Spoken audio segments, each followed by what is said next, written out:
kuna huyu mwamba hapa. Kwa haraka haraka ukimwangalia muonekano wake una uwezo wa kumdharau. Na unaweza kumchukulia ni mtu tu wa kawaida, labda kwa mtazamo mkali zaidi unaweza kuhisi labda hata ni omba. Ila kilichohifadhiwa kichwani mwake ni kitu kikubwa sana ambacho naamini kama watu wakikaa naye kuna vingi anaweza kuviongea. Jamaa sijui background yake, ile inaonekana ana madini mengi sana. Watu tuampe nafasi ya kumsikiliza. Hebu msikie kwanza. Michael De Angelo. Yeye ndio mchoraji wa Hell to Heaven. Yani juu ya simbodi ya wanaita St. Peter Basilica pale Vatican. Umesikia, kwa sababu Vatican ndio nchi ndogo kuliko nchi zote duniani. Ndio. Umesikia, ina watu wazidi 800.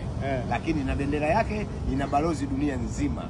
Umeelewa Vatican. Kwa hiyo huyu Michael De Angelo ndio alichora picha zile watu walioko kuzimu na watu walioko peponi.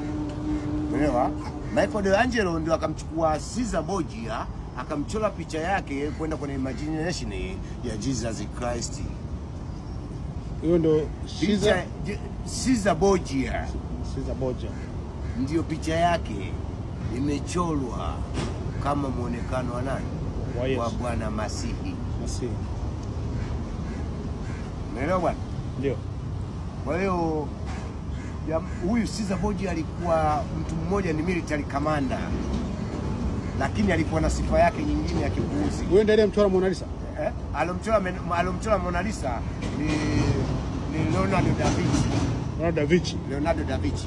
Okay. Kwenye miaka 1500 AD. Au mwaka wa Bwana wetu.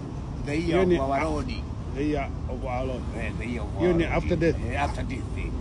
Baada ya kifo cha Jesus. Unaelewa kutokana na maandiko ya Biblia. Kwa hiyo Leonardo da Vinci, Michael De Angelo, Caesar Borgia. Hii ilikuwa kampani The Three Men.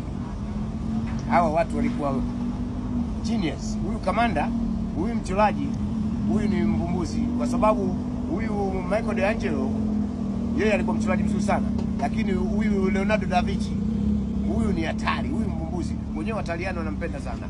Unajua Italy nikupa nyingine. Italy, land of the black race. Umesikia? Italy, Etruscani ni watu weusi walikuwa wanaishi wapi? Wanaishi Italy. Royal family ya Italy kuanzia wanaita Sicily, ukienda maeneo yote yale yaliyoko mpakani na Tunisia, hayo yote ni mali ya watu weusi. Huko ndiko alikuwa anatawala mtu mmoja anaitwa Abubakar nani wanamuita Hamil Kalibaka. Hamil Kalibaka. Ni general ninakwambia, amepanda anatumia tembo kuwa usafirishaji wake wa zana na majeshi. Alipanda milima Alps. Hakuna kidume wote anaweza kupanda milima Alps. Milima ina baridi kali barani Ulaya. The Alps. Yeah, Alps mountains. Yeah, akapanda, akaivamia Roma kupitia mgongoni. Akatia kibiriti. Alikuwa mtu mweusi. Black man. Hadi coin zake zipo leo. Ila wazungu leo hii washamconvert kwenye white race. Kama washafanya mzungu. Kama wafanya nini Shakespeare? Kama mzungu sasa hivi. Nani yule? Huyo nani American Baka? Sasa hivi mzungu. Na yule Shakespeare unaniambia ni Shakespeare? William Shakespeare. Sasa hivi mzungu. Na alikuwa ni mtu mweusi. Yes, William Shakespeare was a black man. Umesikia? Jamani, hiyo ndio nguvu ya mtu mweusi. Hatari. Black power. Bana wewe. Tumetawala kuanzia England mpaka Paris. Inatosha. Paris. Yeah. Hatari sana.